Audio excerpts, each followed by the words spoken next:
What a loser! You're claiming I'm the father? He mocked. 10 years later, he saw them again and broke down in tears, begging for a reunion. Hi, my beautiful family. Welcome back to Mr. Peter's family. May every woman who walks through fire rise untouched in spirit, wrapped in divine favor and radiant peace. May your laughter return stronger than your pain, and your hope bloom again after every storm. You are the prayer that never fades, the light that never dies, and the song that keeps love breathing. May your heart find calm in chaos, courage in silence, and joy even in waiting. My precious family, tonight, let your love speak louder than sorrow. Your kindness keeps this family strong. A like is a seed of hope. A comment is a chain of faith. This is Mission 1000 Blessings for every woman who endures, believes, and shines despite the scars.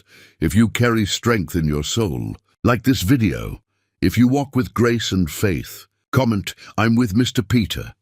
The fluorescent lights of the hospital corridor buzzed like wasps trapped in glass, casting shadows that seemed to mock Maria Antonia as she stood there, one hand pressed against the cold wall, the other cradling her stomach where two lives were growing. She had rehearsed this moment 1,000 times, practiced the words in her bathroom mirror until they sounded confident, strong, unbreakable. But nothing could have prepared her for the sound of his laughter. "Ha ha ha! What a loser! You're claiming I'm the father."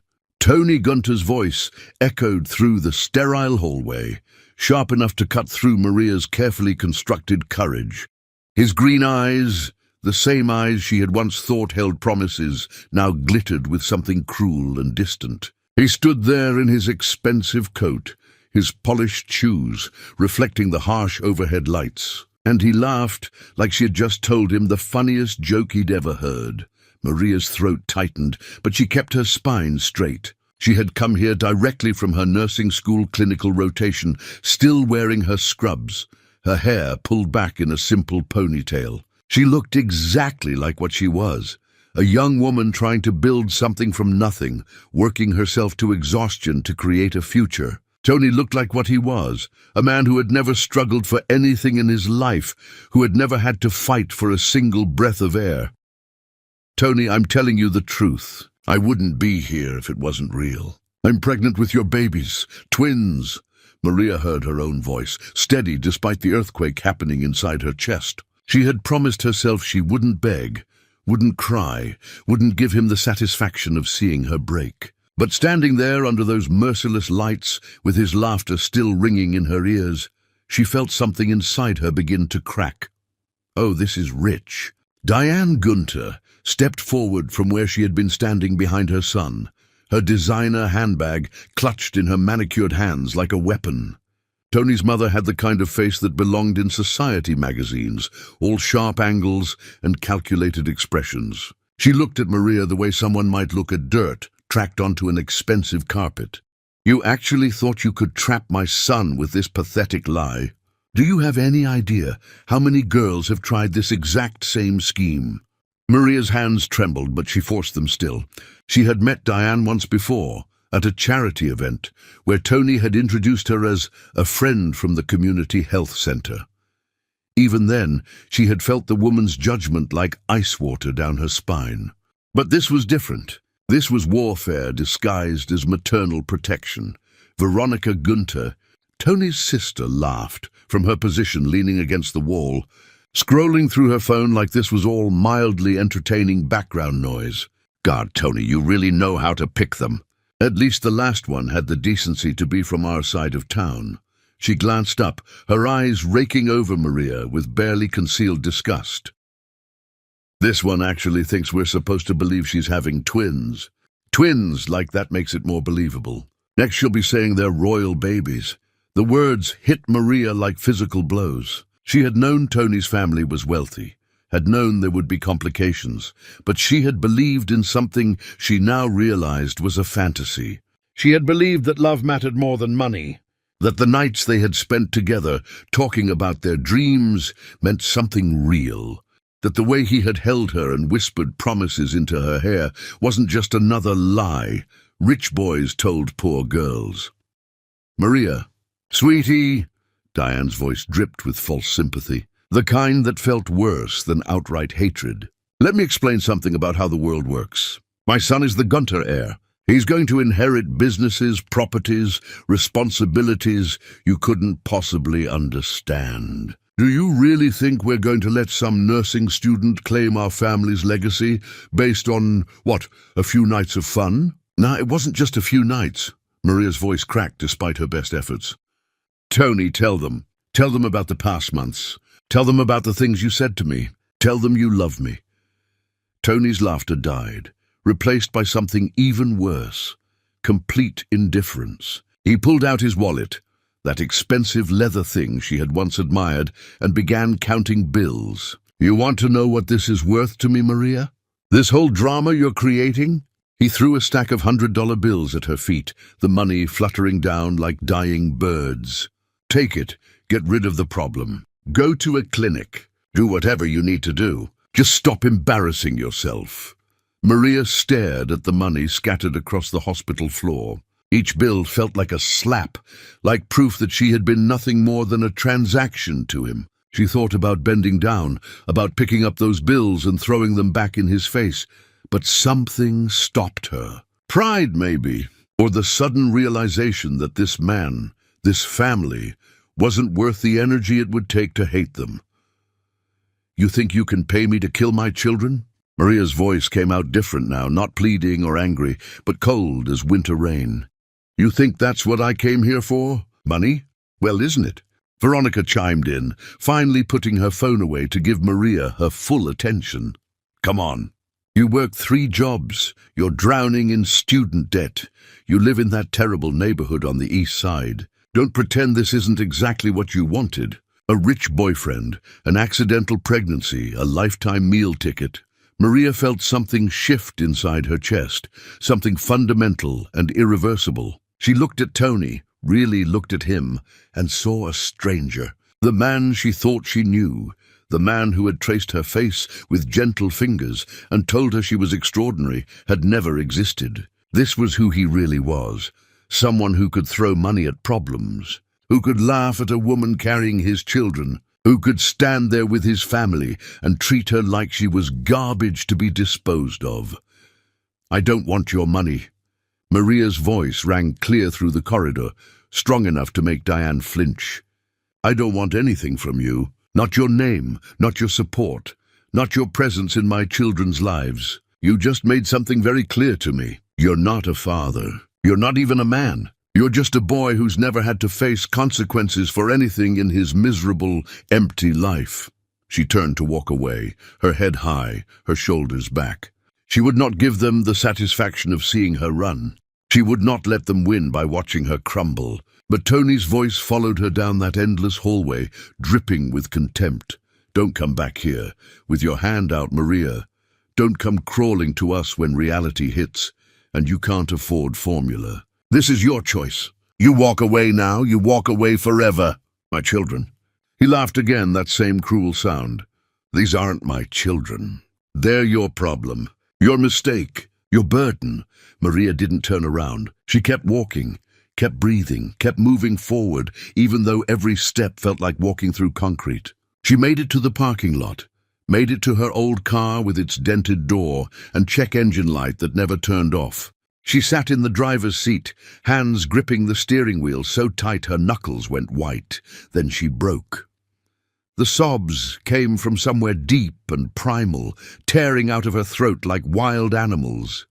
She pressed her forehead against the steering wheel and cried for the girl who had believed in fairy tales, for the woman who had thought love could bridge any gap, for the mother she was about to become with nothing but her own strength to rely on. She cried until her ribs ached, until her eyes burned, until there was nothing left inside her but emptiness.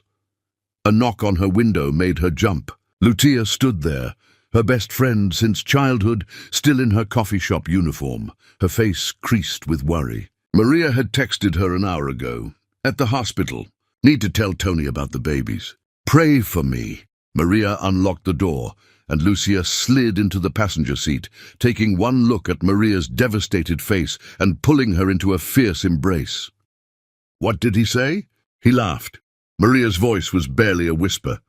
"He threw money at me, Lucia, like I was a prostitute he was paying off. His mother called me a liar. His sister called me trash. He said these babies aren't his problem. He said they're my burden." Lucia's arms tightened around her. "That bastard, that absolute piece of garbage. Maria, we're going to sue him. We're going to take everything he has. We're going to make him pay for this." But Maria pulled back, her hands moving to her stomach, where two tiny heartbeats were growing stronger every day. She wiped her eyes, smearing tears across her cheeks, and something in her expression changed.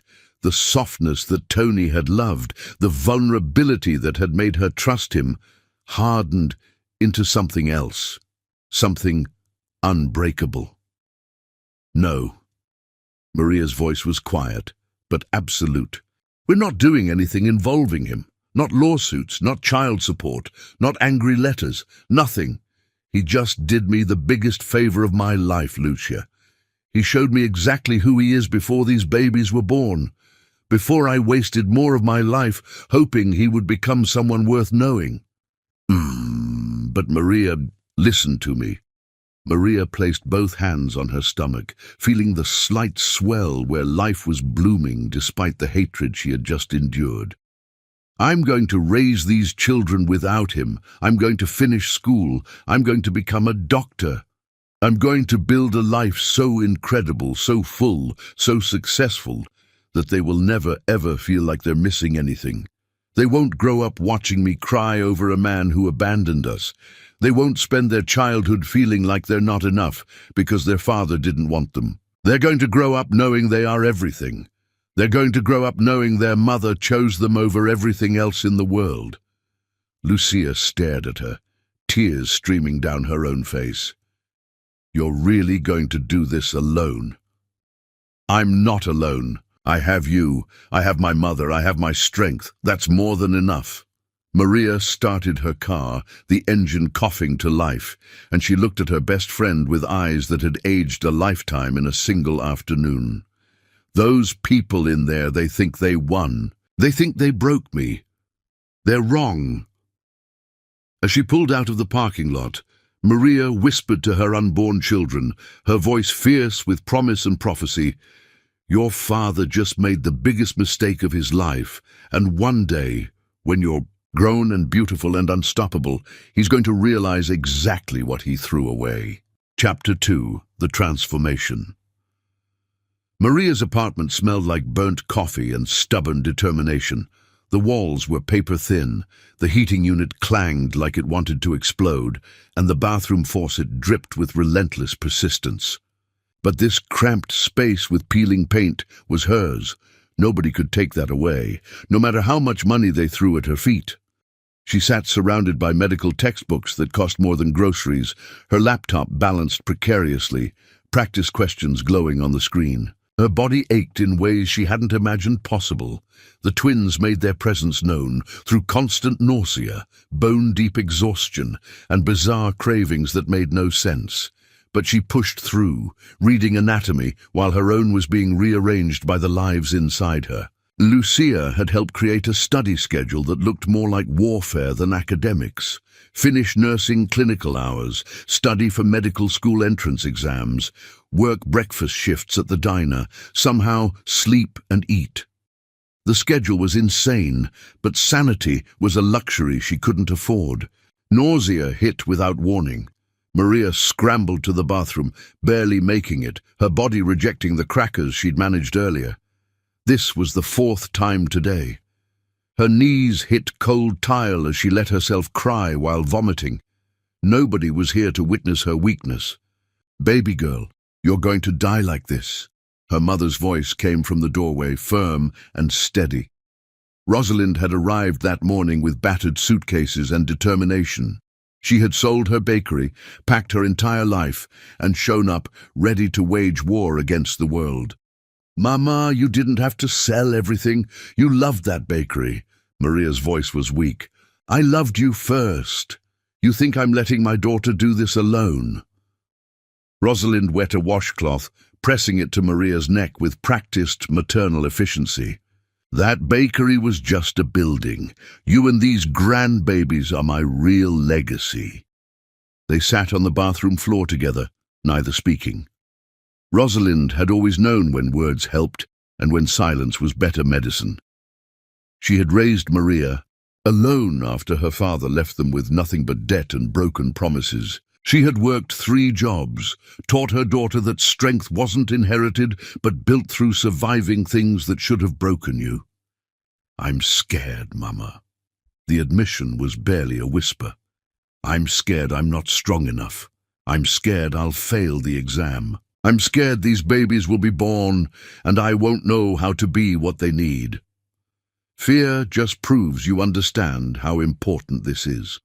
The day you stop being scared is when you stop caring enough to do it right. Rosalind helped Maria up, guiding her to the couch, wrapping her in the old family quilt. "Now eat these crackers slowly, drink this ginger tea, then we're talking about this schedule because it's going to kill you before those babies arrive."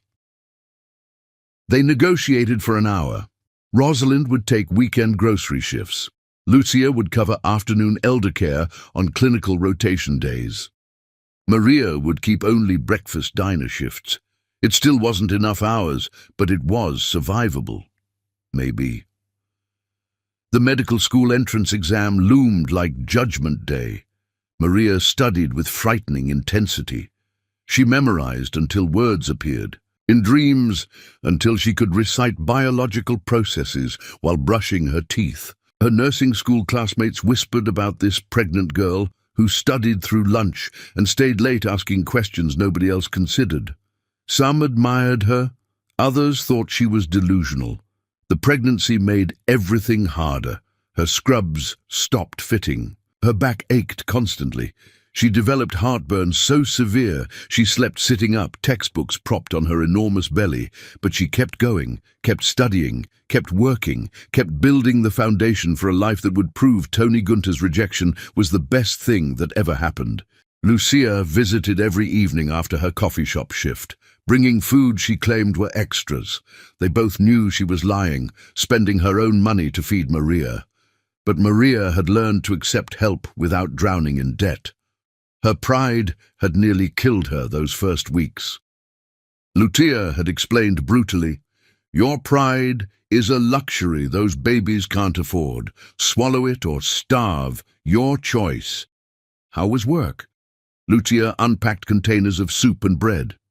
Exhausting? Perfect. Maria managed a smile. "A nurse told me about a full scholarship program for medical school. Competitive? But if I score top percentile on the entrance exam, I might qualify. Full tuition, living stipend, everything." "Of course you'll qualify. You're going to destroy that exam." Lucia's confidence never wavered. "I keep thinking about what Tony said, that these babies are my burden, my mistake." Maria's hand moved to her belly. "What if he's right? What if I'm destroying my future because I was too stubborn?" "Stop!" Lucia's voice was sharp. "Those babies are not a problem. They're your children. Any man who can't see that doesn't deserve knowing them. Tony Gunter is a coward who'll spend his life wondering what he missed. You'll spend your life knowing you chose love over convenience." The words settled something in Maria's chest. She ate slowly, feeling the twins respond to nourishment with gentle movements that made her smile. These were her boys. 2 little lives depending on her completely. The responsibility was crushing but clarifying. Everything mattered now. Exam day arrived with contractions that sent panic shooting through her. Too early. The twins weren't due for another month. But the contractions faded. False labor, preparing for real birth. She made it to the testing center looking like she might deliver in the parking lot. Her belly enormous, drawing stares from candidates who wondered what she was doing there. The test was brutal, hours of questions requiring knowledge and critical thinking under pressure. Maria's back screamed, the twins kicked relentlessly. Her bladder demanded breaks every 40 minutes. but she pushed through with the focus of someone who knew failure wasn't an option. This wasn't just her future, it was Prince and Harry's future. When she finished, she sat in her car and cried. Not from failure, but from accomplishment.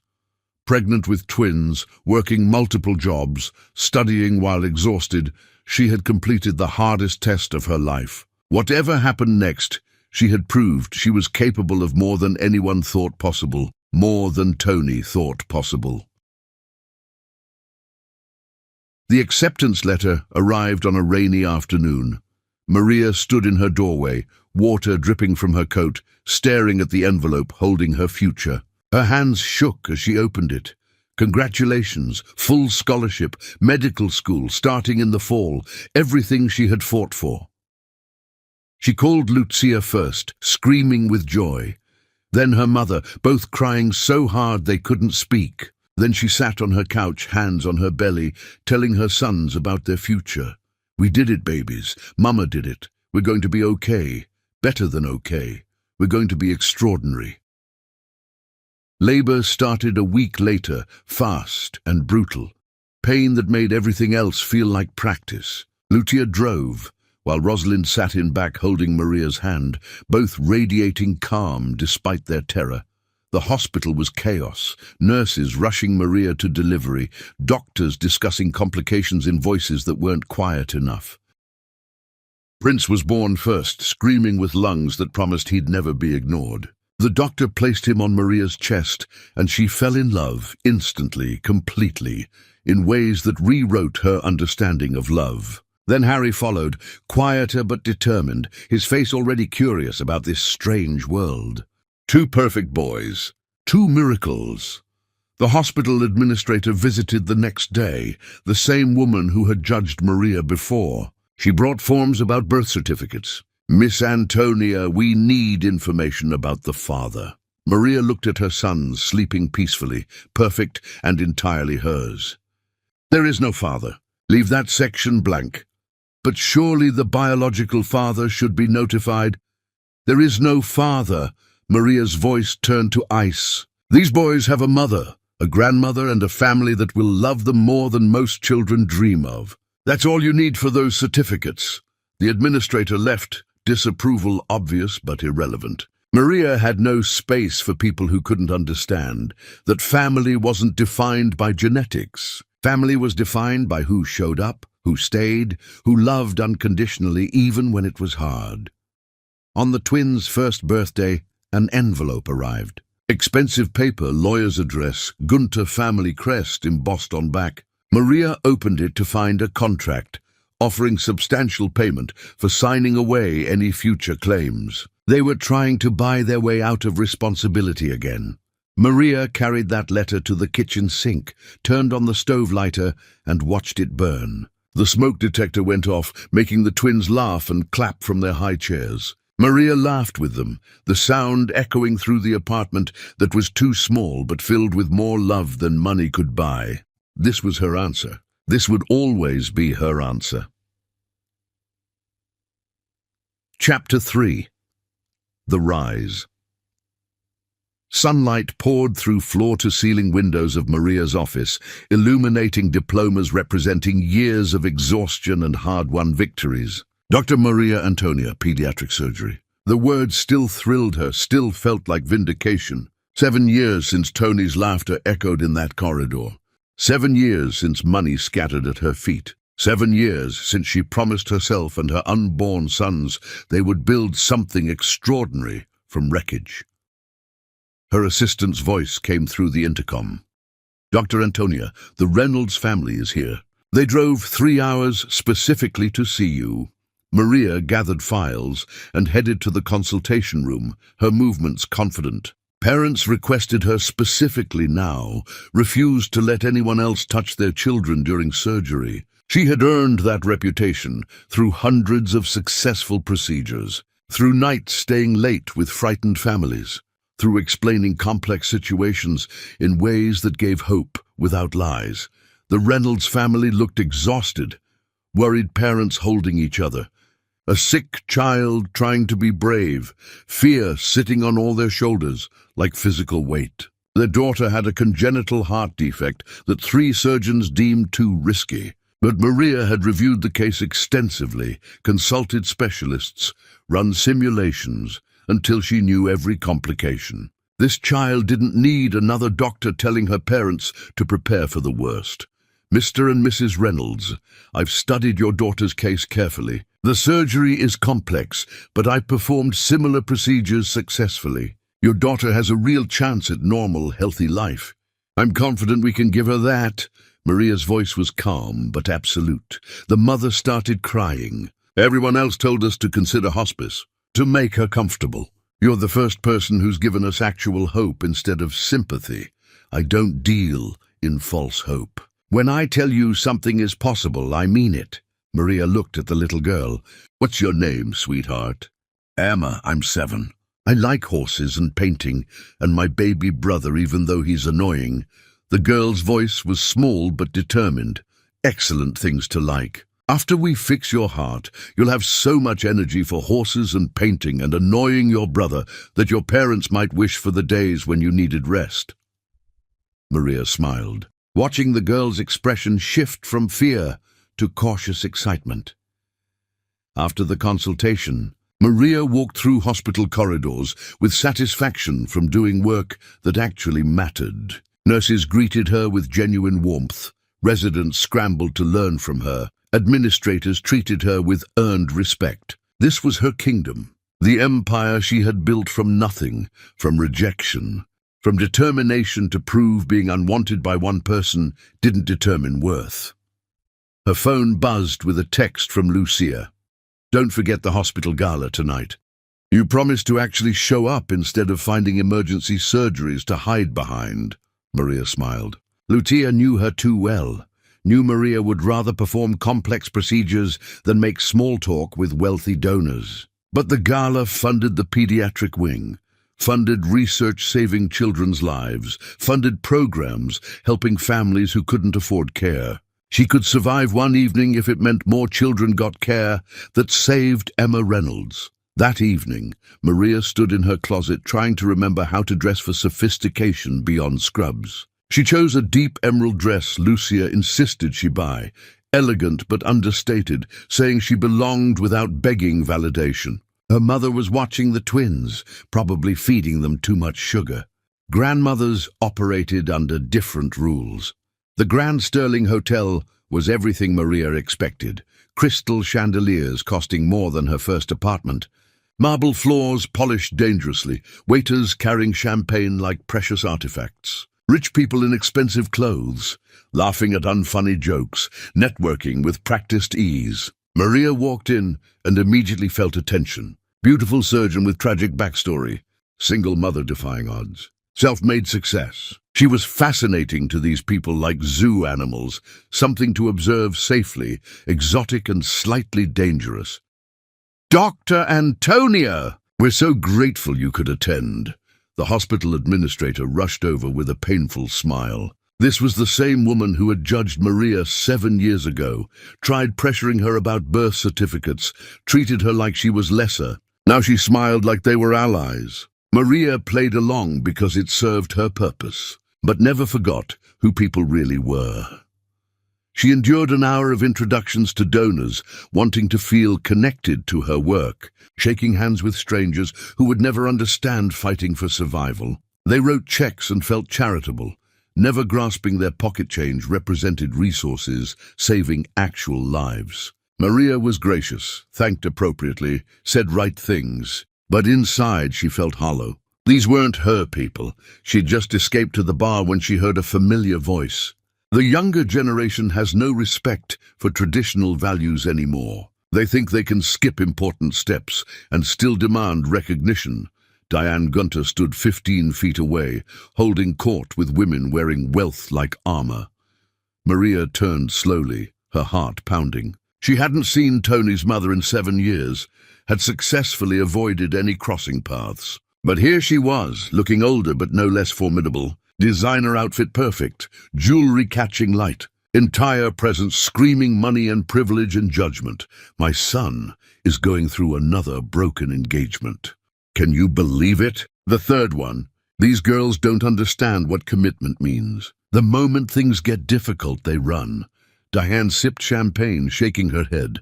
I keep telling Tony he needs someone with substance, someone understanding family values, not these flighty creatures he keeps choosing. The hypocrisy was breathtaking. This woman who pressured her son to abandon his pregnant girlfriend now lamented his commitment issues. Maria should walk away, should not engage, should take every therapy lesson about avoiding toxic confrontations. But 7 years of controlled rage found a crack. She walked directly into Diane's circle, causing conversation to stumble into silence. Several women recognized her, eyes widening. This would be tomorrow's gossip for weeks. Maria didn't care. Diane Gunter. What an unexpected surprise! Maria's voice was pleasant with steel underneath. Diane's face cycled through shock, recognition, shame, before settling on defensive hostility. Dr. Antonia, I wasn't aware you attended these events. I attend when the cause matters. Saving children's lives matters quite a bit, as you might imagine. Maria smiled with teeth and no warmth. I couldn't help overhearing about your son's relationship struggles. How fascinating that he has commitment trouble. I wonder where he learned that particular skill. The women went silent, sensing blood, but not understanding full context. This was the kind of confrontation whispered about for months. Diane drew herself up. My son's personal life is not your concern. You're absolutely right. Just like 7 years ago, my personal life wasn't yours either. But that didn't stop you from interfering, from telling your son to abandon responsibilities, from treating me like something shameful to be erased with money. Maria's voice never rose, never lost professional pleasantness. That made it more devastating. I hope Tony finds what he's looking for. Genuine hope, actually. Because I've learned holding on to anger is like drinking poison, expecting the other person to suffer. She turned to leave, but Diane's voice stopped her. Those children you claimed were my sons, do they even exist? Maria turned back slowly, feeling something dangerous coil. My sons exist. They're brilliant, kind, confident, and have everything they need. Everything that matters. They've grown up knowing they're loved unconditionally, that they matter beyond measure, that their worth isn't determined by who wanted or didn't want them. They've never asked about their father, which tells you everything about how complete their lives are without him. I would like to meet them. As their grandmother. You're not their grandmother. Maria's voice turned to ice. You're a woman who once told me to terminate my pregnancy like it was reasonable. You're someone who looked at me carrying your grandchildren and saw only a problem to eliminate. You don't get to change your mind now that it's convenient. My sons are not here for your redemption arc.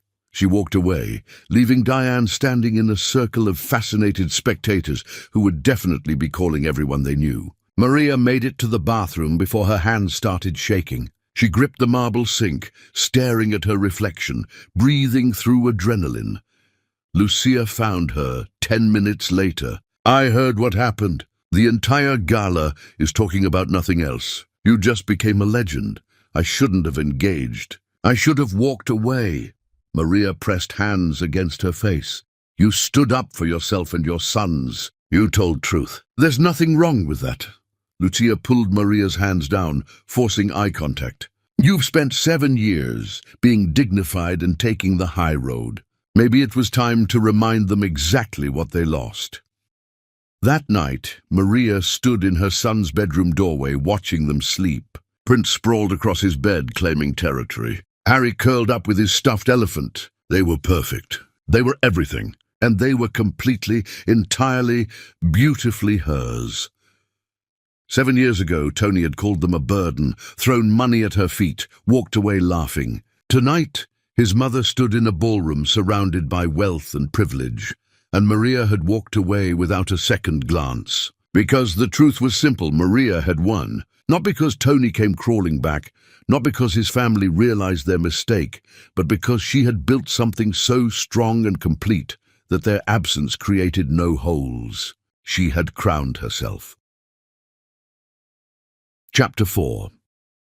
The collision emergency room chaos surrounded Maria like familiar symphony, controlled crisis of people fighting to save lives where every second mattered.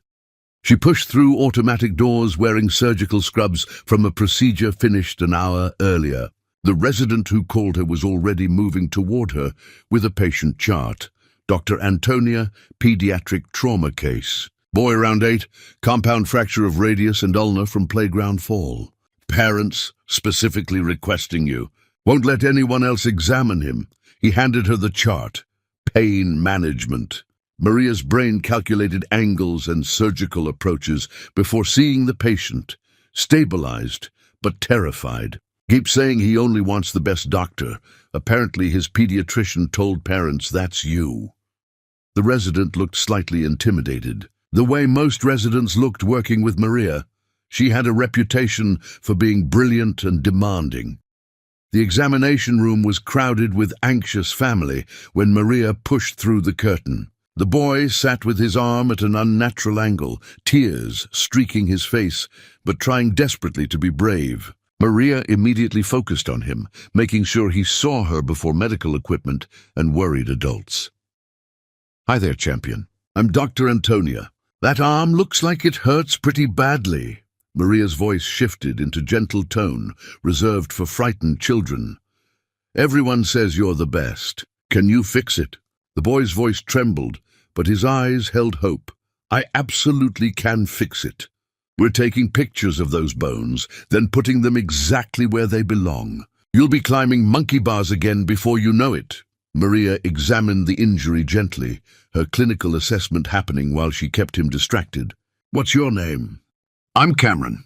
I fell trying to do a flip because my friend said I couldn't. Cameron tried smiling through tears. Next time you want to prove someone wrong, maybe pick a challenge that doesn't involve defying gravity quite so dramatically.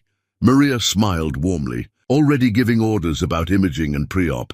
Your bones are going to heal perfectly. I promise. This is going to be okay. The boy visibly relaxed, responding to confidence in Maria's voice. Children sensed authenticity instantly, could tell when adults genuinely believed what they said versus managing fear. Maria never lied to patients. When she said something would be okay, she made absolutely certain it would be. She was explaining the procedure to Cameron's parents when she felt it. That primitive awareness of being watched. Maria turned slowly, scanning the crowded emergency room, and her heart stopped. Tony Gunter stood near the waiting area, frozen mid-step, face completely drained of color. He looked older, worn in ways suggesting life hadn't been easy. His expensive suit couldn't hide exhaustion in his eyes. But Maria registered none of that in detail. What captured her attention was his expression, shock, profound enough to resemble physical pain. Their eyes met across emergency room chaos, and for one suspended moment, everything else disappeared. 7 years collapsed into nothing. Maria saw the boy who laughed at her, the man who threw money at her feet, the stranger who called her children a burden. She wondered what he saw. Probably not the terrified nursing student crying in a parking lot. Probably someone he didn't recognize at all.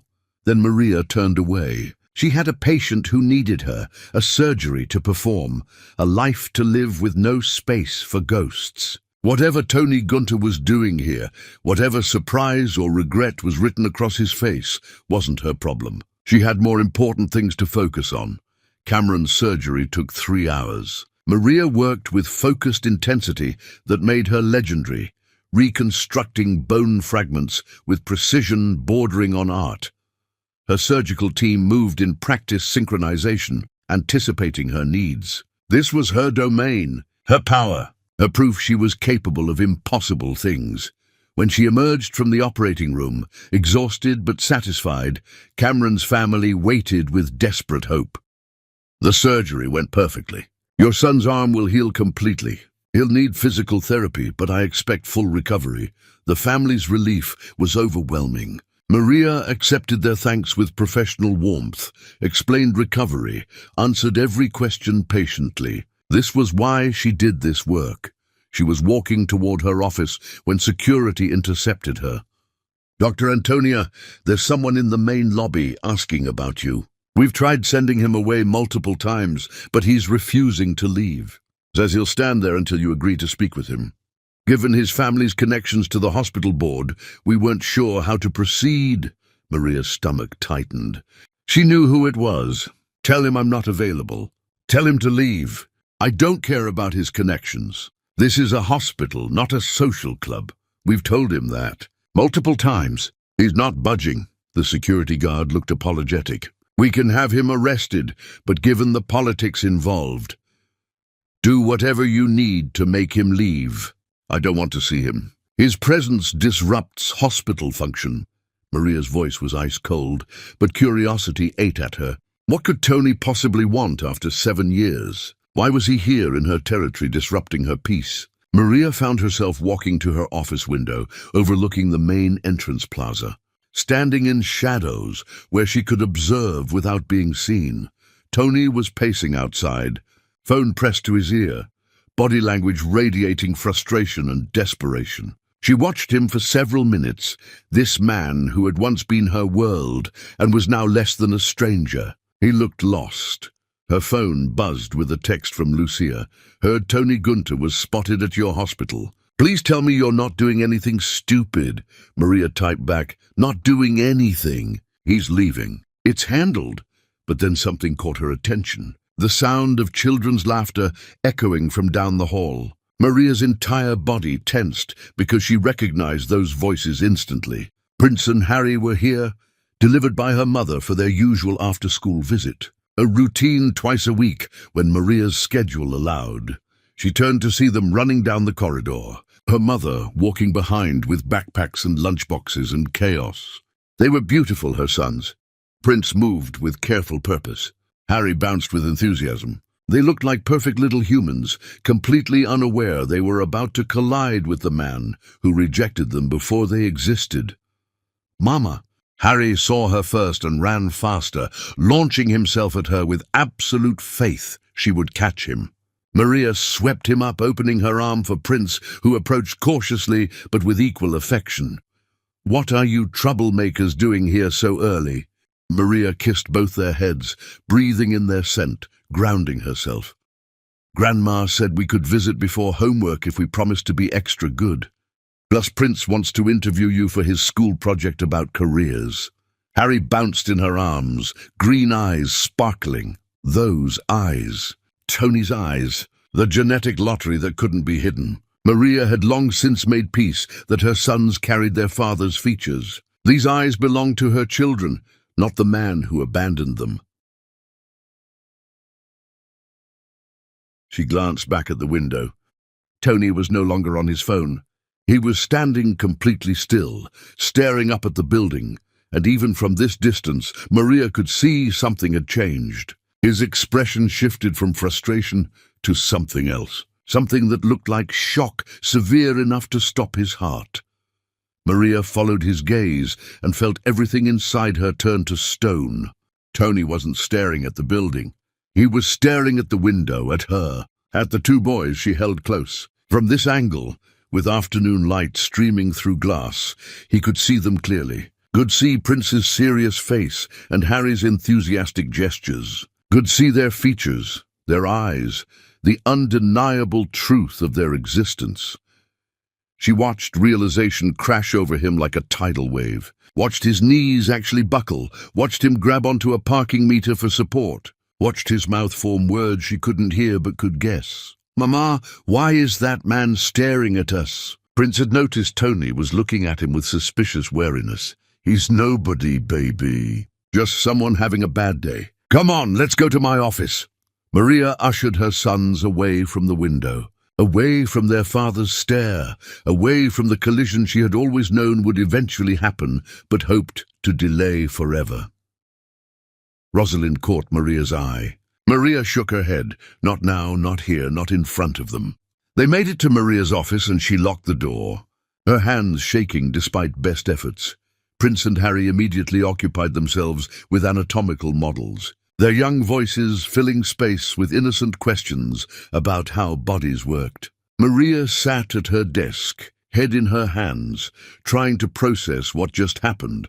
7 years of keeping Tony away. 7 years of building a life where his absence created no holes. 7 years of careful protection had just shattered. He had seen them. He knew they existed as real children with faces and voices, and his eyes staring back. The collision had happened. Chapter 5. The Desperation. Flowers arrived at Maria's office Monday morning in an arrangement so massive it barely fit through the doorway. White roses and orchids, probably worth more than most people earned weekly, with a card, "Please, just 5 minutes. I'm begging you." Tony, Maria didn't even touch them. She called her assistant. "Send these to hospice wing. Better yet, trash. And add Tony Gunter to my block delivery list. No flowers, packages, communications from him or anyone associated with the Gunter family. But flowers kept coming. Different arrangements, different services, each ending up donated or thrown away.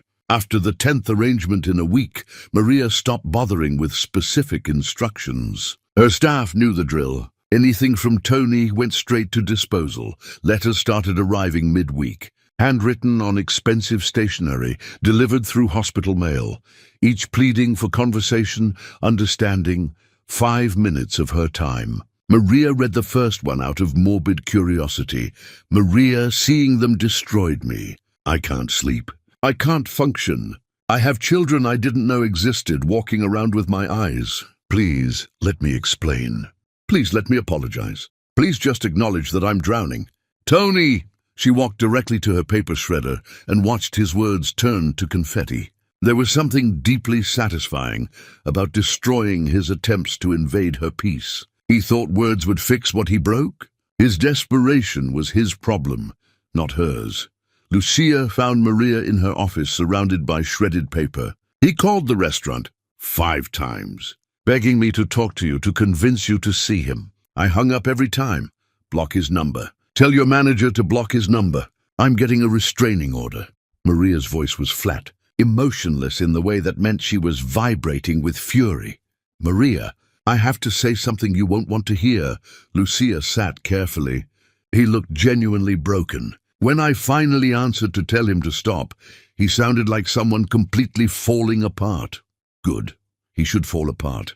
He should feel every bit of pain he inflicted 7 years ago when I was pregnant and terrified, and he laughed in my face. Maria's control cracked slightly. You're not actually suggesting I feel sorry for him. I'm not suggesting anything. I'm just telling you what I observed. Lucia's voice was careful, but he did say something that bothered me. He said seeing Prince and Harry in that window, seeing how they looked at you with trust and love, broke something in him that can't be fixed. He said watching his children exist without him feels like dying slowly. He doesn't have children. He has biological offspring he rejected before they were born. There's a difference. Maria stood pacing her office. I'm tired of his presence haunting the edges of my life. I'm tired of looking over my shoulder waiting for him to appear. I want him gone completely. Then maybe you should face him once. Tell him exactly what you think. Make absolutely certain he understands he has no place in your life. And this, once and for all. Lucia watched carefully, because his desperation is only going to escalate unless you shut it down, definitively. Maria wanted to argue, but knew Lucia was right. Ignoring Tony wasn't making him go away. It was feeding his obsession. She needed to face him, tell him with brutal clarity he had no path back, close this door so firmly he would never try opening it again. Fine. 1 meeting, 15 minutes. You're coming as witness. Then I'm getting the restraining order, and he's banned from my life permanently. Maria pulled out her phone, texting her lawyer to start legal proceedings. 3 days later, Maria sat in a hospital conference room with Lucia beside her, waiting for Tony. Her hands were steady, expression controlled, but inside she felt like she was preparing for battle. This man once had power to destroy her. Now she would prove he had no power at all. Tony entered, looking worse than she expected. His expensive suit couldn't hide exhaustion, weight loss making clothes hang wrong, general appearance of someone who hadn't slept properly in weeks. He saw Maria and something in his face crumbled. Maria, thank you for seeing me. I know I don't deserve. You get 10 minutes. Not 15, 10. Then I leave and you never contact me again. Understood? Maria's voice was cold as surgery steel. Understood. Tony sat down, hands shaking. I don't know where to start. I've rehearsed this 1,000 times.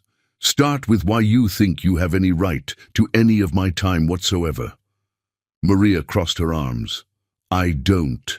I have no right. No excuse, no justification for anything I did 7 years ago. Tony's voice was hoarse. But I saw them, Maria. I saw Prince and Harry. I saw my sons. And it destroyed me in ways I can't explain. They're not your sons. They're my sons. You rejected them before they existed. You don't get to claim them now, just because reality caught up. Maria's voice never rose, but every word landed like a hammer. You called them a burden. You threw money at me to make the problem go away. Why would you possibly think I'd let you anywhere near them now? I don't think that. I know you won't. I know I don't deserve to know them. But I need you to understand that seeing them, seeing what I threw away, has completely broken me. I can't sleep. I can't work. I can't function knowing those beautiful boys are walking around and I'm not allowed to... Tony's voice cracked. Not allowed to what? Be their father? You're not their father. You're a sperm donor who got cold feet and ran. Fathers show up.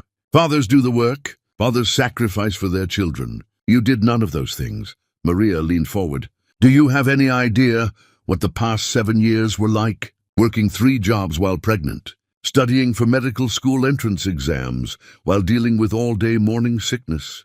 Going through labor alone because the man who got me pregnant decided I was too much trouble. I'm so sorry. I know sorry is worthless, but I don't know what else to say. I was a coward. I was weak. I let my family pressure me into the worst decision of my life. Tony was openly crying. I threw away something precious because I was scared and stupid and thought money could fix anything. I was wrong about everything. You were wrong about everything, Maria agreed, her voice hard. But being wrong doesn't earn you redemption. My sons have everything they need. They have a mother who would die for them. They have a grandmother who helps raise them. They have a family that's complete and whole. Your presence isn't necessary for their happiness. Actually, your absence is probably better. They'll never feel the rejection you're capable of. I understand that. But I'm asking you to consider that maybe, someday, when they're older, they might have questions. They might want to know their father. And I'm asking you to tell them that I'm here, that I'm sorry, that I want to be part of their lives if they'll let me. Tony's voice was desperate. You want me to tell my 7-year-old sons that their father is suddenly interested? That the man who abandoned us wants to play dad now that it's convenient? Why would I do that to them? Maria's fury was building. They're happy. They're secure.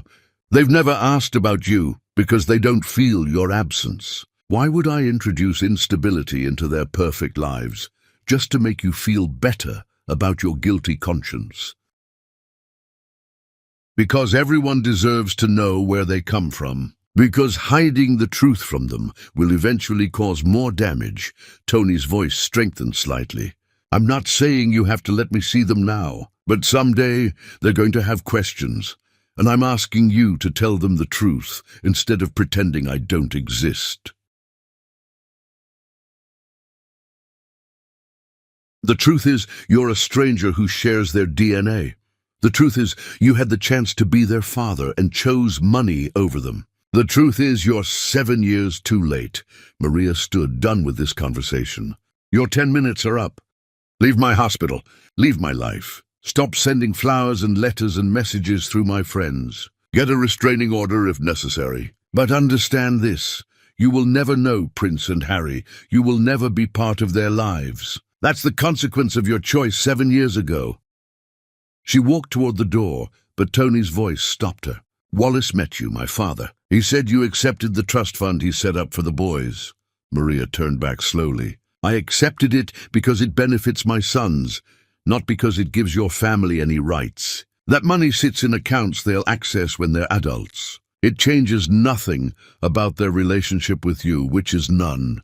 I know. But it proves that despite everything, you're willing to do what's best for them, even when it means accepting help from people you hate. That's what a good mother does. Tony wiped his eyes roughly. I'm not asking you to forgive me. I'm asking you to leave a door open, even just a crack, for the possibility that someday things might be different. There is no door. There's a wall, a fortress, and you're on the wrong side permanently. Maria's voice was final, absolute. Goodbye, Tony, don't contact me again. She walked out with Lucia close behind, neither woman looking back. They made it to Maria's office before either spoke. Lucia broke the silence. You handled that perfectly. You didn't give him anything. I feel like I just went through surgery without anesthesia. Maria sank into her chair, exhausted.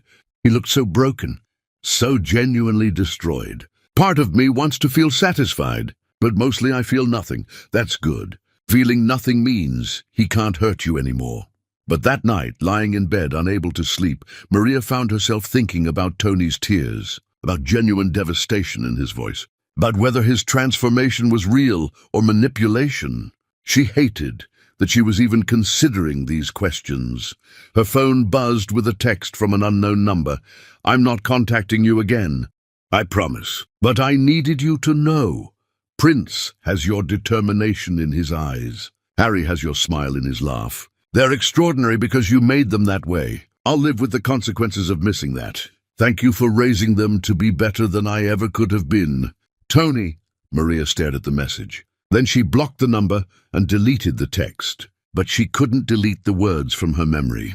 Couldn't stop thinking about Tony, watching her sons from across a playground. Close enough to observe, but too far away to be part of their lives. Chapter 6. The Awakening.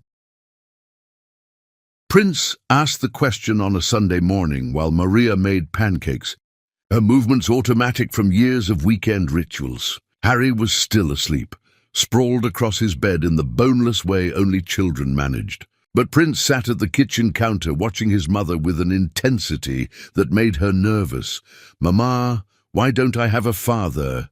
The words came out simple and direct, no preamble, just a question that had apparently been building inside him. Maria's hands stilled over the mixing bowl. She had prepared for this moment since the twins were born, practiced responses with her therapist, promised herself she would never lie about anything important. But preparation didn't make reality easier. She set down the whisk carefully, walked around the counter and sat on the stool next to Prince so they were eye level. You do have a father. Everyone has a biological father. But your father and I knew each other before you and Harry were born, and when I told him I was pregnant, he wasn't ready to be a parent. He made a choice to not be part of our family. So I raised you both with Grandma and Auntie Lucia. That's the truth, baby. Maria's voice was steady, gentle, giving information without overwhelming him. Prince absorbed this with characteristic thoughtfulness, his brain working through implications. Did he not want us because we did something wrong? Oh, sweetheart, no. This had absolutely nothing to do with you and Harry. You weren't even born yet. His choice was about his own fears, his own limitations. It was never ever about you not being enough or lovable. Maria cupped his face, needing him to see absolute truth. You and your brother are the most wanted children in the world. I chose you over everything. Every single day I choose you. But kids at school have moms and dads. The books always show families with both. Are we different because we only have you? His voice was small, uncertain in ways Prince rarely allowed. Maria's heart cracked. Some families have two parents. Some have one. Some have grandparents raising kids, or aunts and uncles, or two moms, or two dads. There's no single way a family has to look. Her family has me, Grandma, Auntie Lucia, you and Harry. That's our family. It's different from some families, but it's not less than. It's exactly what we need. Kids talk about their dads teaching them sports or fixing things or camping. I never know what to say. I just pretend I'm not listening. Prince's voice got smaller. The image of her son feeling isolated by classmates' casual conversations made Maria's protective instinct surge. Has anyone been mean about this? Made you feel bad about our family? No, nobody's mean, but I feel like I'm keeping a secret sometimes. Like there's something different about us I can't explain. Prince leaned into his mother, letting her hold him in ways he usually said he was too big for. There's nothing wrong with us. Nothing. Our family is strong and full of love and completely whole. Any kid would be lucky to have what you and Harry have." Maria held him close, feeling his small body, wanting to absorb all his hurt. They sat like that for a long moment, neither wanting to break connection. When Prince finally pulled back, his expression had shifted into something Maria recognized: determination layered over hurt. "I don't think I want to meet him. Our father, if he didn't want us then, I don't need him now. Harry and I are fine without him." Prince's voice carried an edge of anger Maria had never heard from her gentle son. "That's your choice, baby. That's completely valid, and I support you. You don't owe him anything, including forgiveness or curiosity. If you never want to know him, that's okay." Maria meant every word, even as something in her chest tightened. Harry wandered into the kitchen then, hair sticking up in all directions, pajamas twisted around his body. "Are we having pancakes? I smell pancakes." He climbed onto a stool, oblivious to the heavy conversation. Chocolate chip pancakes coming right up. Maria returned to the stove, grateful for Harry's perfectly timed interruption that let Prince process privately. But Harry, with his inability to read emotional atmospheres, looked at his brother's serious expression. "Why does Prince look sad? Did something happen?" "I'm not sad. Just thinking about stuff." Prince's voice was carefully neutral, protecting his brother from conversations he wasn't ready for. That afternoon, while the boys were at the park with Rosalind, Maria sat with Lucia, recounting the conversation. Her best friend listened with focused attention. "He's handling it remarkably well for 7. But that anger he's carrying toward Tony worries me. That's going to grow if it's not addressed properly." Lucia sipped her coffee. "What am I supposed to do? Tell him he should give his father a chance? Tell him the man who abandoned us deserves forgiveness?" Maria's voice was defensive, sharp. "No, but you might help him understand that his anger is valid, while also making sure it doesn't consume him. Kids who grow up with too much unprocessed rage about absent parents sometimes end up damaged in ways nobody expects." Lucia paused. "I'm not saying you need to let Tony into their lives. I'm saying Prince needs tools to process feelings that aren't just fury. I'll talk to his school counselor. Maybe he needs someone neutral to work through this." Maria rubbed her temples.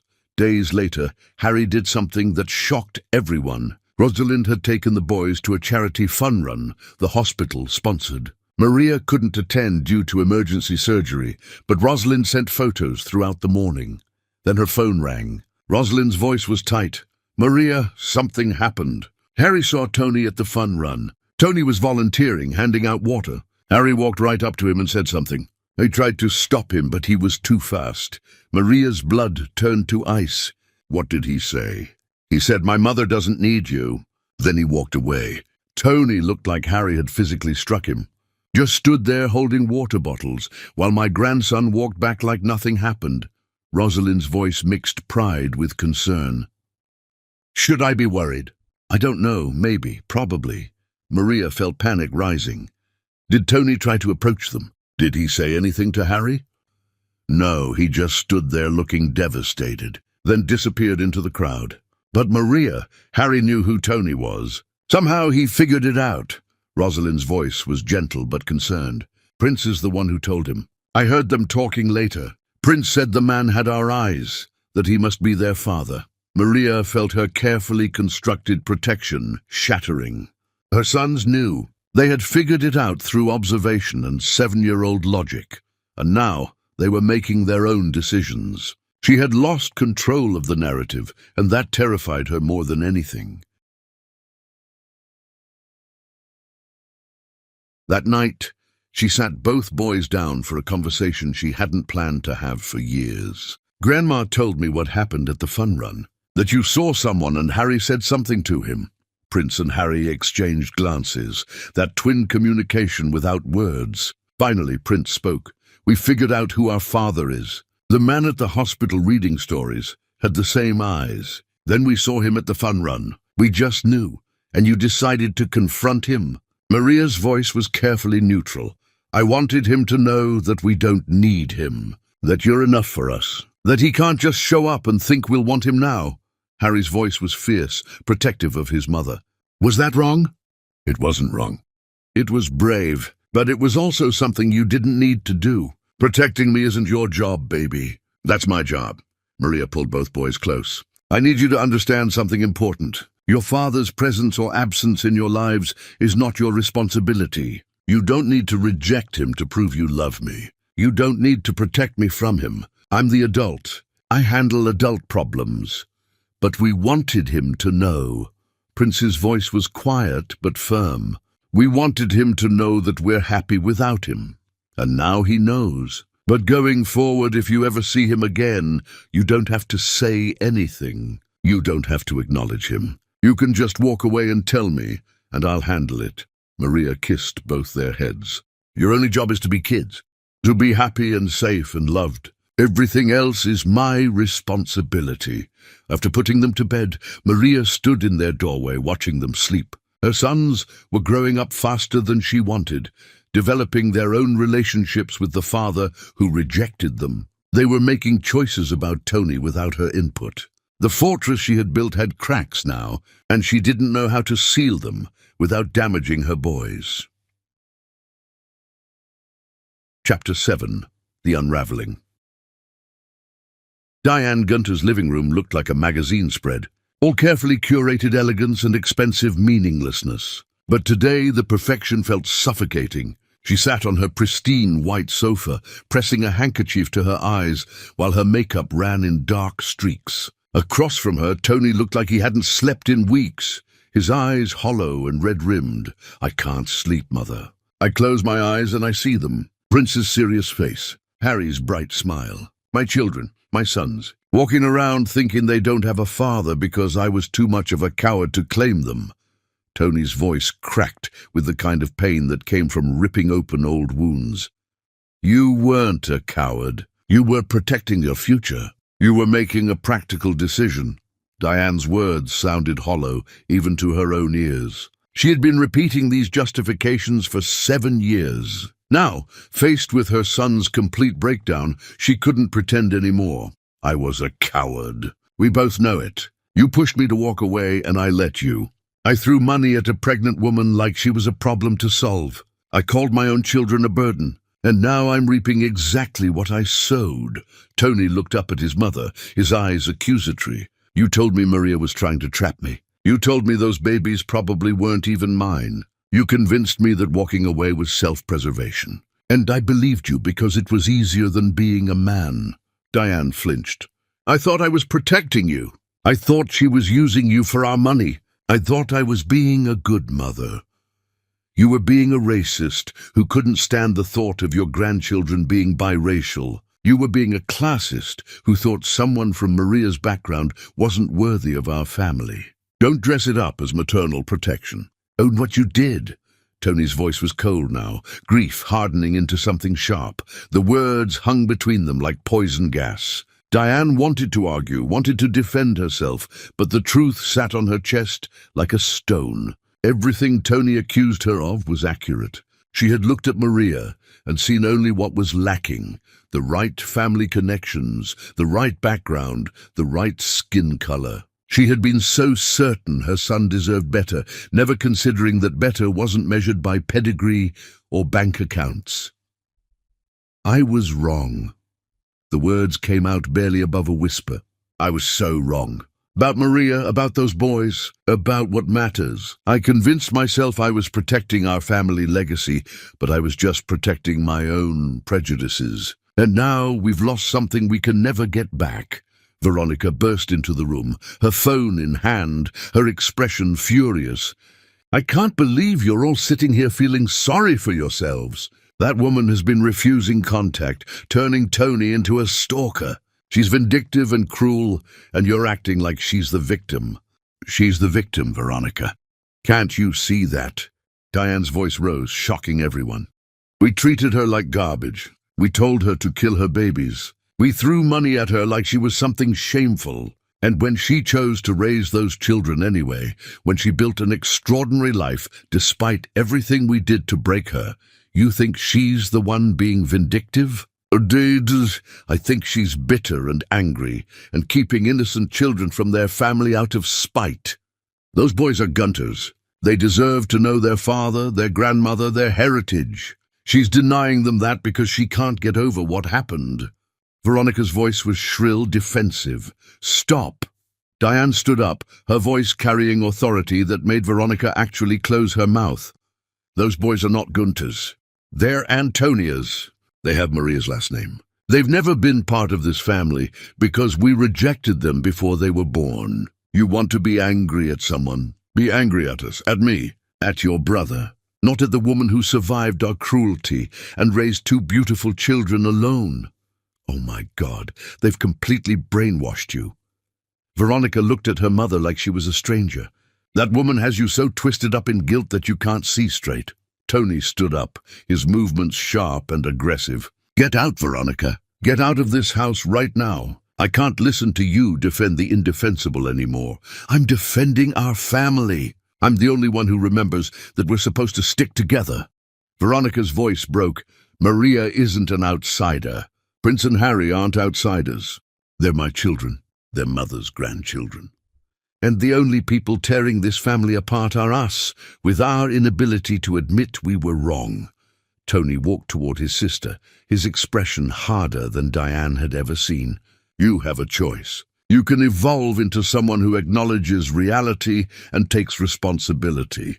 Or you can leave and continue believing your own delusions. But I'm done pretending that we're anything other than the villains in this story. Veronica looked between her brother and mother, searching for support she had always counted on. When she found none, something in her face turned cold and distant. Fine, you want to grovel to that woman? Go ahead. But don't expect me to join you in this pathetic display. I'm proud of who we are. I'm proud of our family.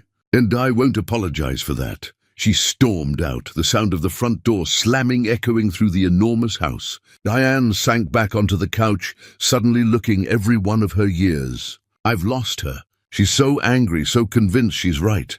I did that. I raised her to believe that our money and our name made us better than other people. It's not too late for her to learn differently. But that's her journey. Tony sat beside his mother. I've been in therapy for 2 weeks. Real therapy with someone who specializes in absent parents trying to reconnect with their children. What does the therapist say? Diane's voice was hopeful. That I'm not trying to reunite with my family. I'm trying to ease my guilt. That every action I've taken has been about making myself feel better, not about what's actually best for Prince and Harry. Tony wiped his eyes roughly. The therapist says if I really loved those boys, I would leave them alone. I would let them have their peace. I would stop disrupting their mother's life with my desperate attempts at redemption. Is that what you're going to do? Give up? Diane heard disappointment in her own voice. I don't know. Part of me thinks the therapist is right. That the most loving thing I can do is disappear completely. But another part thinks that's just more cowardice. That walking away again, even if I dress it up as noble sacrifice, is just me repeating the same pattern. Tony looked at his mother with eyes that begged for answers she didn't have. How do I know which voice to listen to? Before Diane could answer, Wallace entered the room, having overheard from the hallway. You listen to Maria. She's the only one whose opinion matters. She's the mother. She's the one who did the work, made the sacrifices, built the life those boys have. Whatever she says goes. That's how you know if you're helping or hurting. She won't talk to me. She's blocked every attempt. She got a restraining order approved this morning. I'm not allowed within 500 feet of her or the boys. Tony's voice was flat, defeated. I destroyed any chance I had when I laughed at her 7 years ago. She'll never forgive me, never give me a chance. And she's right not to. Wallace sat down, looking at his broken son with a mixture of compassion and disappointment. Then you accept that consequence. You live with the knowledge that you have children you'll never know. You work on becoming the kind of man who would have deserved to be their father, even if you never get the opportunity. You do the work anyway. That sounds like torture. Tony's laugh was bitter. It's accountability. It's what growing up looks like when you've made catastrophic mistakes. Wallace's voice was firm, but not unkind. You're not owed forgiveness. You're not owed a relationship with those boys just because you share DNA. Maria has built them a life where they're loved and secure and completely whole. Your presence isn't necessary for their happiness. Diane listened to her husband speak these hard truths and felt something shift inside her. I need to see her, Maria. I need to apologize face to face. I need her to hear me acknowledge how wrong I was. She won't see you, Mother. She wants nothing to do with any of us. Tony's voice was hollow.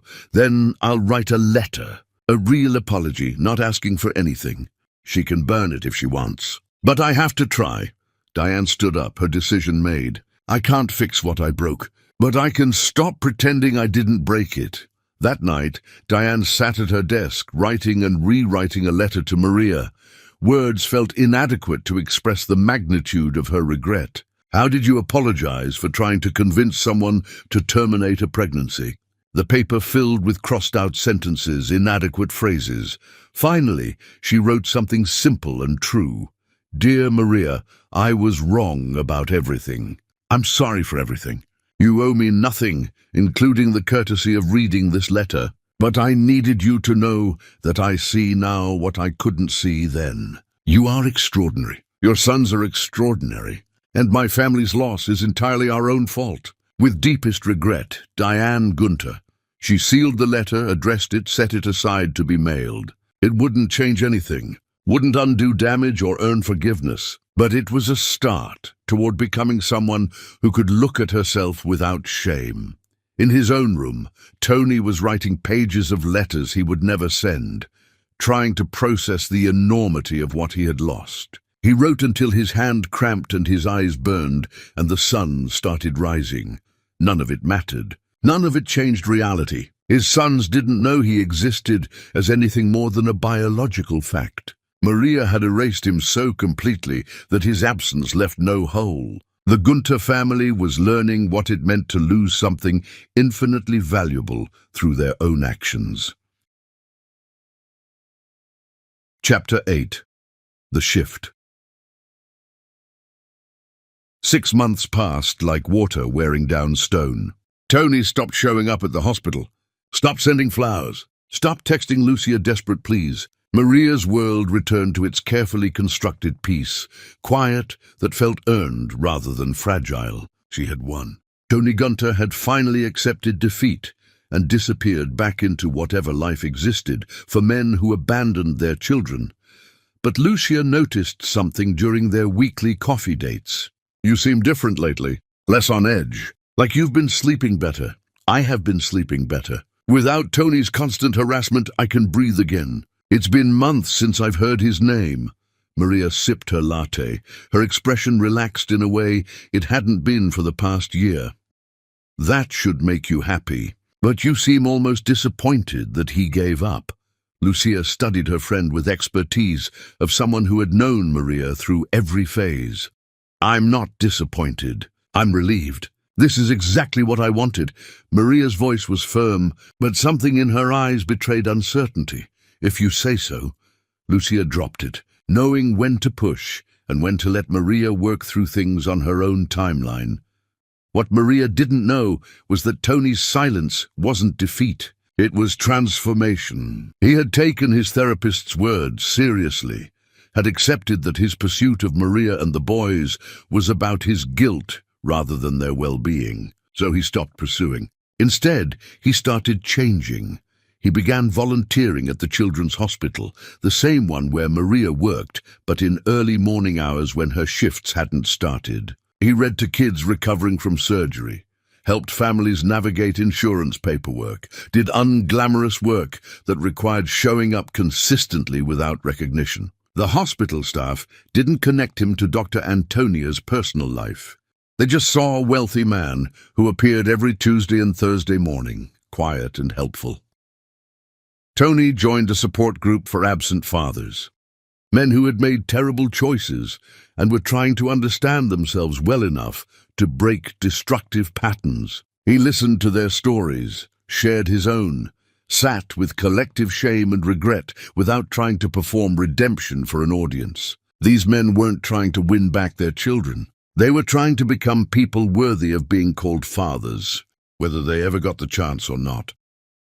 He ended the engagement his mother had been pushing, the appropriate match that checked all boxes but made him feel nothing. He moved out of the family home into a modest apartment, cutting himself off from privilege that had insulated him from consequences his entire life. He started therapy 3 times weekly, diving into the damage that had made him capable of laughing at a pregnant woman. His friends barely recognized him. The charming, careless Tony, who floated through life on family money and good looks, had been replaced by someone serious, focused, almost grim in his determination to understand how a person became capable of such cruelty. He read books on racism, on privilege, on psychology of abandonment. He educated himself about realities Maria had faced. Diane watched her son transform with a mixture of pride and sorrow. He's becoming someone I barely recognize, someone better than he was, but the cost of that growth is devastating to watch. Wallace nodded. He's doing the work, real work, not performative gestures. Whether it ever matters to Maria and the boys is irrelevant. He's doing it because it's right, not because he thinks it will earn him anything. Do you think there's any chance they'll ever let him in? Even a little? Diane's voice was small, hopeful, despite knowing hope was probably foolish. That's not our question to ask. We don't get to hope for anything from Maria. We just have to live with what we did and try to be better people going forward. Wallace's voice was kind, but firm. One morning, Rosalind was bringing the boys to the hospital for their usual visit to Maria's office when something unusual happened. They arrived early because Prince had a school project about medical careers and wanted to interview his mother. In the pediatric wing waiting area, they encountered Tony reading to a small group of recovering children. Rosalind recognized him immediately. She had seen photos, heard descriptions, memorized the face of the man who had hurt her daughter so deeply. She froze, instinctively positioning herself between Tony and her grandsons. But Prince and Harry were already moving closer, drawn by the sound of an animated voice reading a story about dragons. Tony didn't notice them at first. He was fully engaged with his young audience, doing different voices for each character, making children laugh despite their injuries and illnesses. He looked different than Rosalind expected, tired, older, more human than the monster she had built in her mind. Then he glanced up and saw Prince and Harry standing at the edge of the group, their green eyes wide with interest. Rosalind watched something complex and painful move across Tony's face. Recognition, grief, wonder, love. He looked at his sons the way parents look at miracles. For one frozen moment, nobody moved. Then Harry, with characteristic friendliness, asked, "What happens next in the story? Does the dragon learn to be nice?"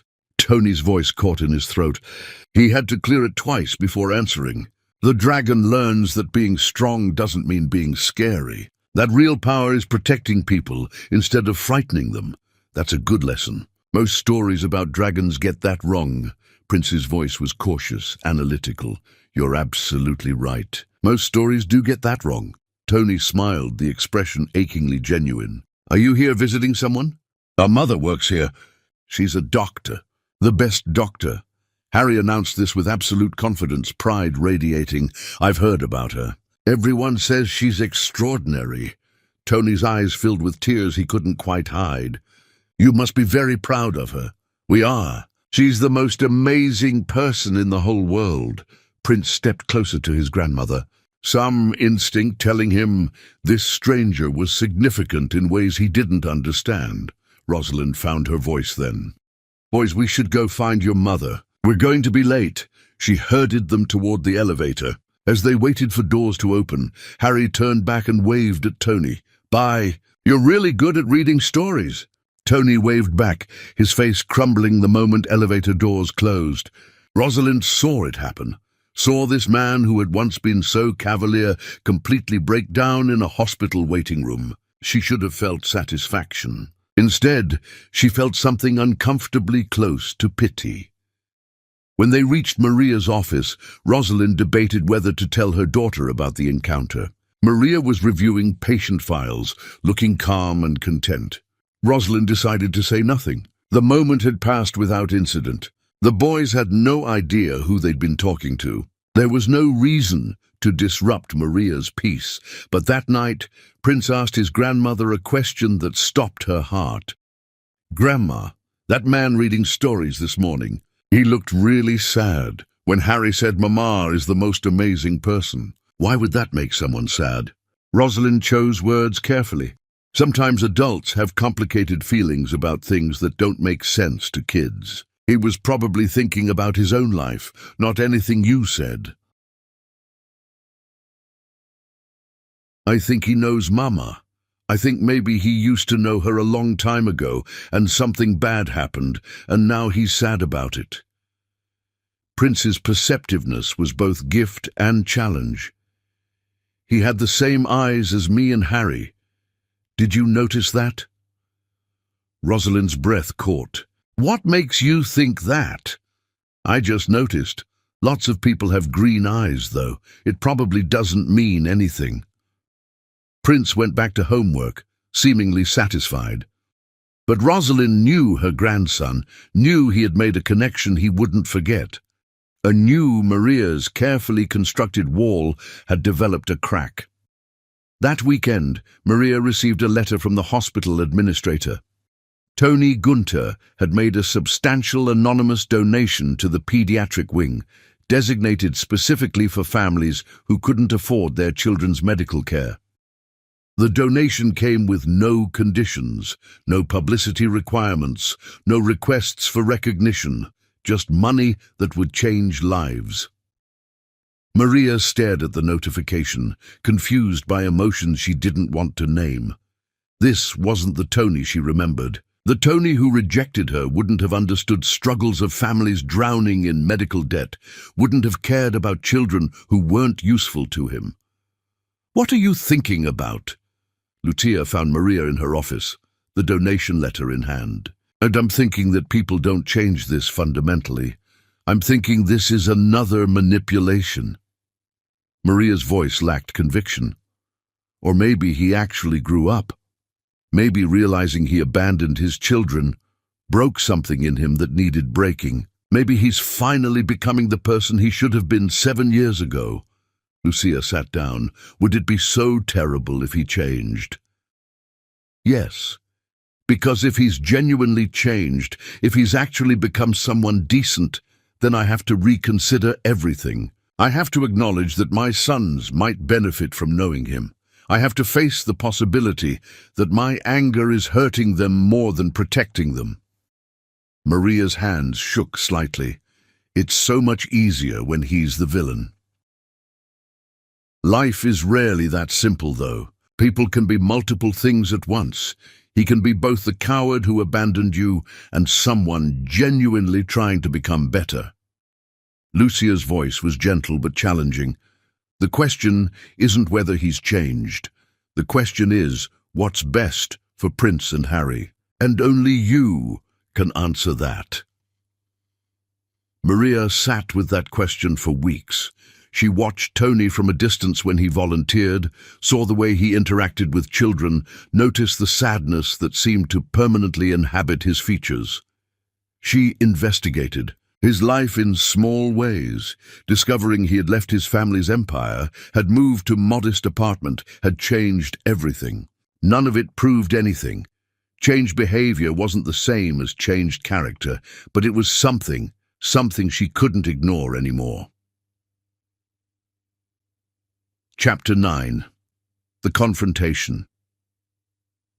The bench in the park was old wood, worn smooth by thousands of people sitting in this exact spot over the years. Maria had chosen it carefully when she finally agreed to meet Tony, needing neutral ground that held no memories, no history, nothing except possibility of conversation. It was the same park where she used to bring Prince and Harry as babies, when they were small enough to fit in a double stroller, and the future felt both terrifying and full of promise. Tony arrived exactly on time, walking toward her with visible trepidation. He looked different than she remembered. Not just older, but fundamentally altered in ways beyond physical appearance. He sat on the opposite end of the bench, maintaining careful distance, his body language screaming he understood how fragile this moment was. "Thank you for agreeing to see me. I know you didn't have to." His voice was quiet, respectful, none of the entitled confidence she remembered. "I'm not here to give you absolution. I'm not here to tell you everything's forgiven. I'm here because I need to say things I've been carrying too long, and you're going to sit here and listen to every word." Maria's voice was steady, controlled, sharp as surgical steel. "I understand. I'll listen to whatever you need to say." Tony nodded, his hands clasped between his knees.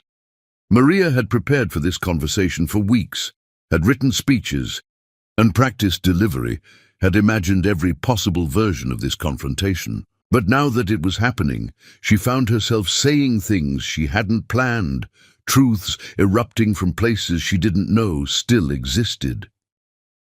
"You laughed at me.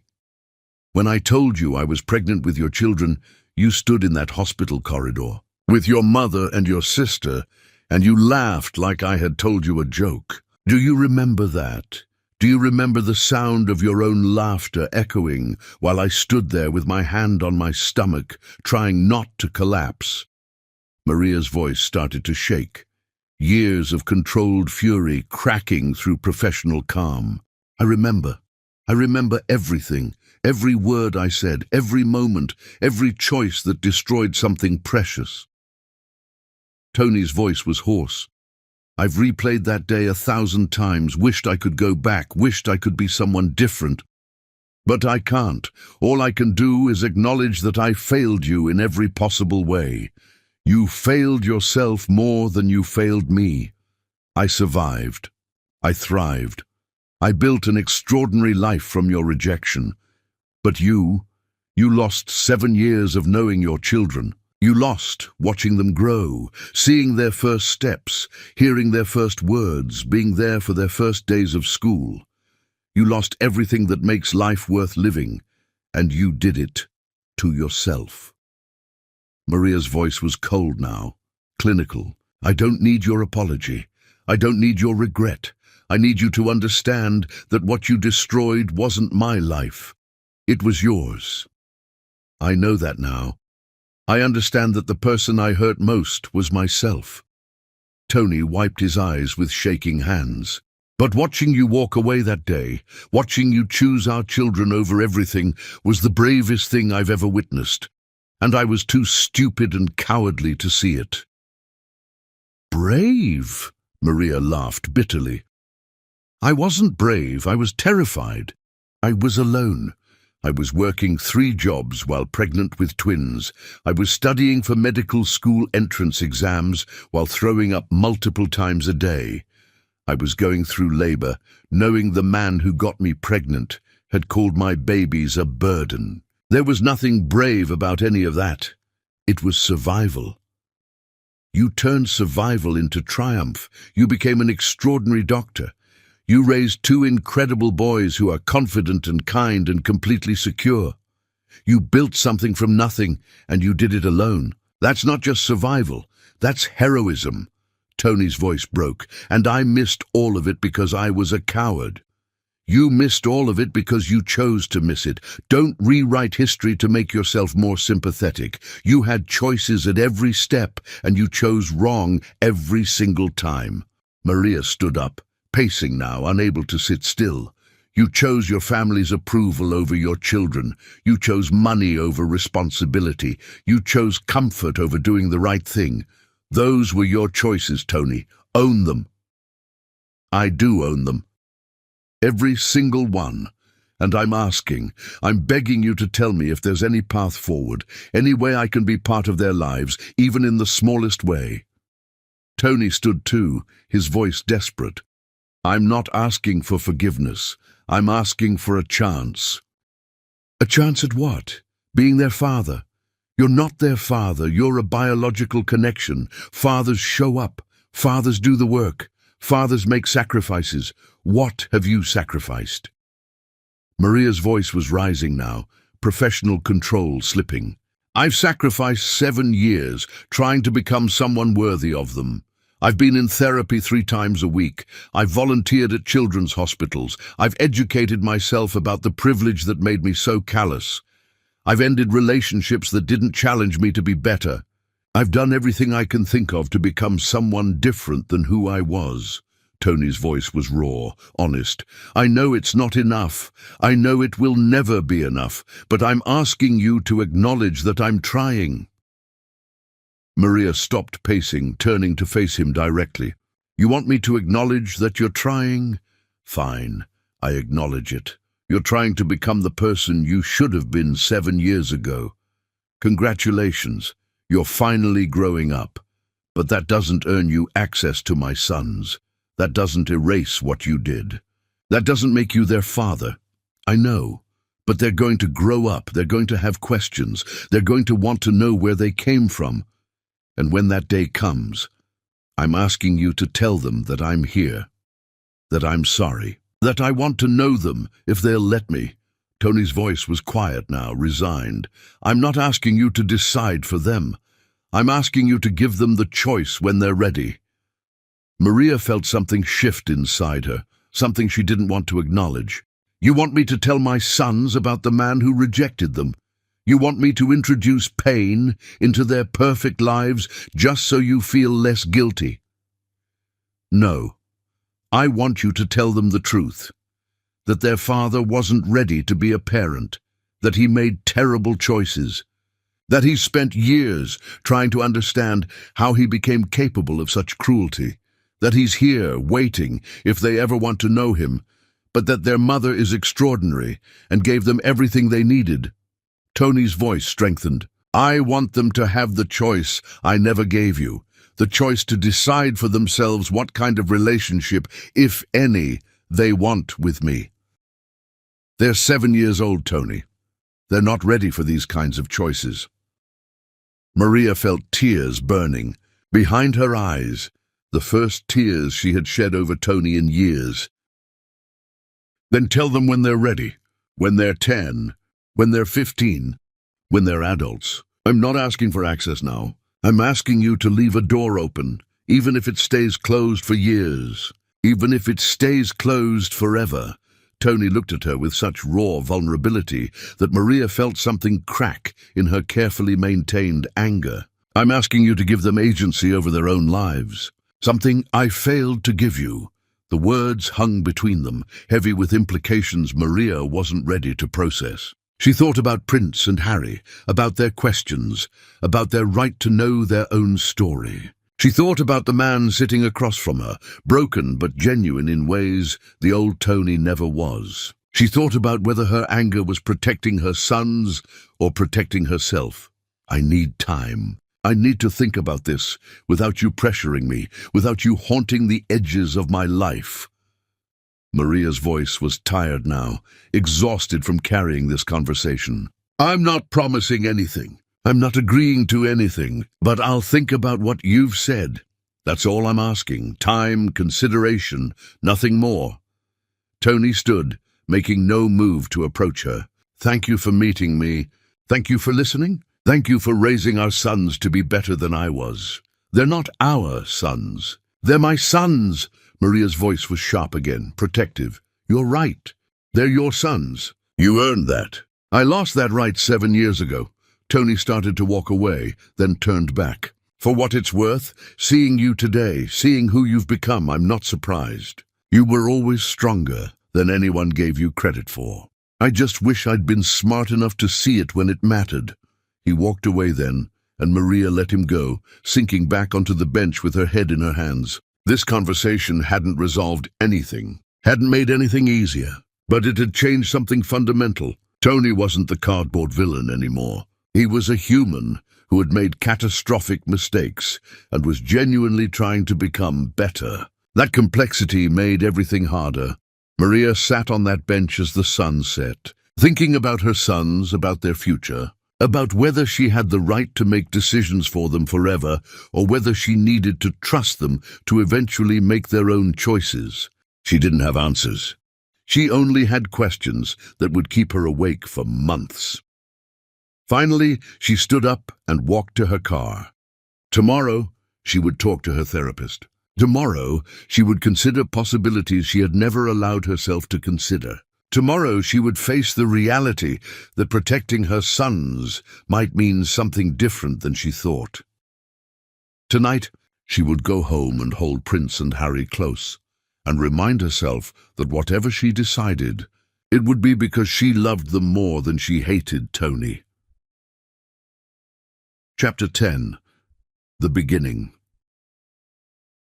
The school talent show was held in a gymnasium transformed with makeshift stage lights and nervous excitement. Maria sat in the third row, surrounded by other parents, Rosalind on one side, Lucia on the other. Her sons were backstage preparing for their performances, and Maria felt the familiar mixture of pride and anxiety that came with watching her children step into spotlights. Prince was performing first. A chess exhibition match against the school's chess club advisor, a demonstration of strategic thinking that had won him regional competitions. Harry was displaying his artwork, paintings that showed a 7-year-old's perspective on the world with surprising depth and creativity. Both boys had prepared for weeks, their excitement building as the date approached. The auditorium lights dimmed, and Maria's heart swelled as Prince walked onto the stage, his small figure radiating confidence. He sat across from his opponent and for 15 minutes demonstrated chess mastery that made the audience murmur with appreciation. Every move was calculated, thoughtful, brilliant. When he delivered checkmate, the crowd erupted in applause. Maria's eyes filled with tears. This was her son. This brilliant, careful, extraordinary boy was hers. Harry's art display came next, his paintings arranged on easels around the stage while he explained each one. He talked about color and emotion and why he chose certain subjects with an enthusiasm that made people smile. His joy was infectious, his creativity undeniable. Maria felt pride so intense it was almost painful.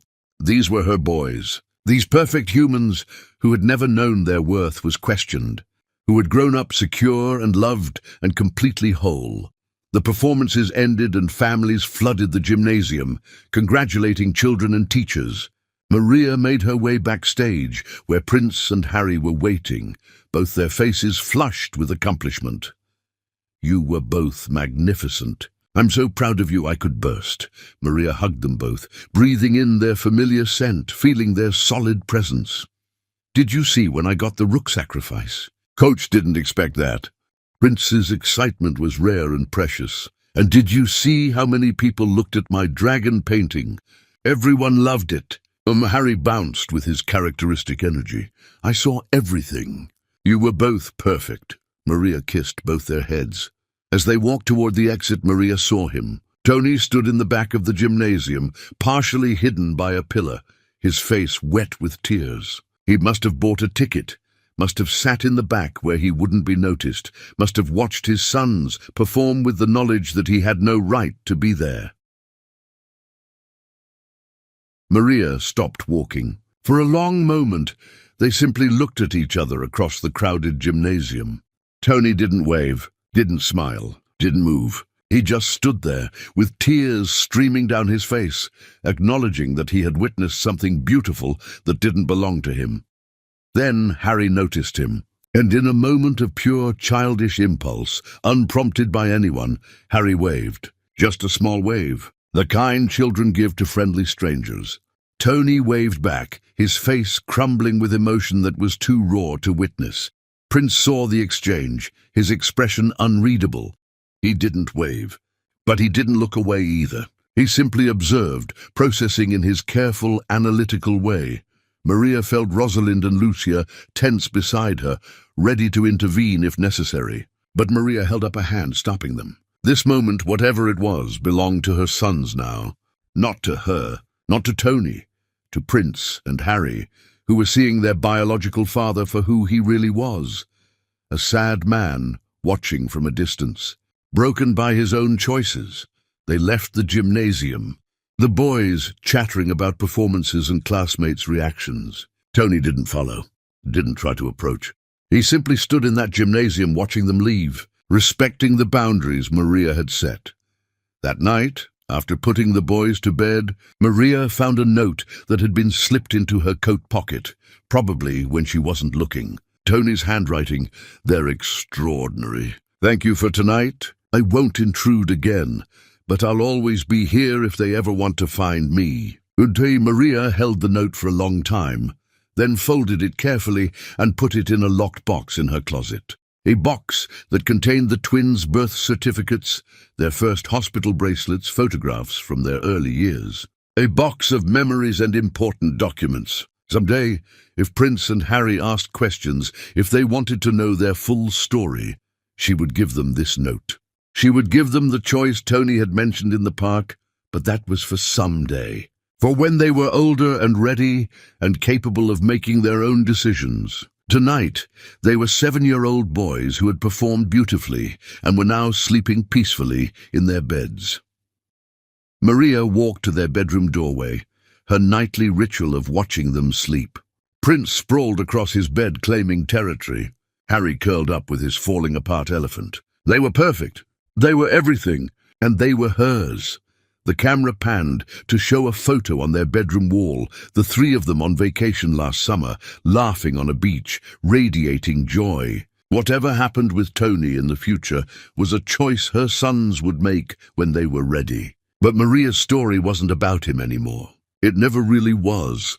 She hadn't needed his return to become a queen. She had crowned herself years ago in a hospital parking lot when she chose her unborn children over everything else. The mockery that had nearly destroyed her had instead forged her into something unbreakable, and Prince and Harry would grow up knowing that love wasn't about who stayed or who left. Love was about showing up every single day and choosing your people over comfort, over pride, over fear. Maria turned off the hallway light, leaving her sons sleeping peacefully. Tomorrow would bring new challenges. New questions, new moments requiring strength she would somehow find. But tonight, in this quiet house filled with more love than money could buy, Maria Antonia knew she had won. Not because Tony came back, not because his family regretted their choices, but because she had built a life so beautiful and complete that their absence created no holes. She had promised those unborn children 7 years ago that their father's rejection would be his loss, not theirs. She had kept that promise, and whatever the future held, that would never change.